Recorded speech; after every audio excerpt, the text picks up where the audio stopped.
Salut les esprits indépendants! Aujourd'hui, je vous explique comment lancer un business et les erreurs à éviter. Quand on a une nouvelle idée, la première chose à faire, c'est valider notre idée.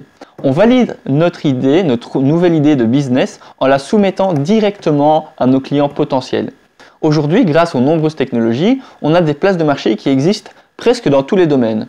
On prend notre nouvelle idée, on crée un produit bêta et on va la mettre sur les places de marché.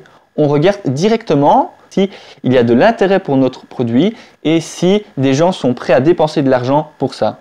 Directement, dès le départ, vous saurez si effectivement il y a de l'attrait et si vous pouvez continuer dans votre projet ou non. Une fois que vous avez effectivement développé ou créé un nouveau produit et que vous l'avez soumis au regard de vos futurs clients, vous devez essayer d'avoir le maximum de retours de leur part. Savoir quelles sont les choses qui ne vont pas, pourquoi ils sont intéressés, pourquoi ils ne le sont pas et comment pouvoir faire évoluer et commercialiser au mieux votre nouveau produit.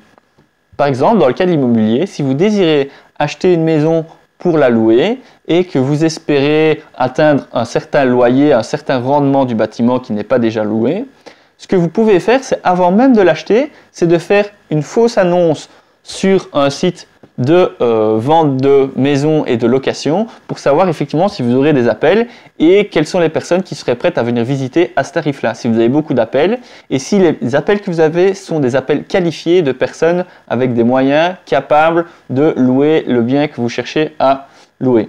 Dans mon cas, pour un business, par exemple, je prends l'exemple de mon logiciel Geodesk, un logiciel de gestion pour géomètre expert. J'ai développé une version primaire de mon logiciel, créé une page vitrine et envoyé un mail de publicité de mon logiciel à tous les géomètres de Belgique pour voir s'ils allaient être intéressés, si j'allais avoir des retours et si j'allais pouvoir communiquer avec certains géomètres intéressés.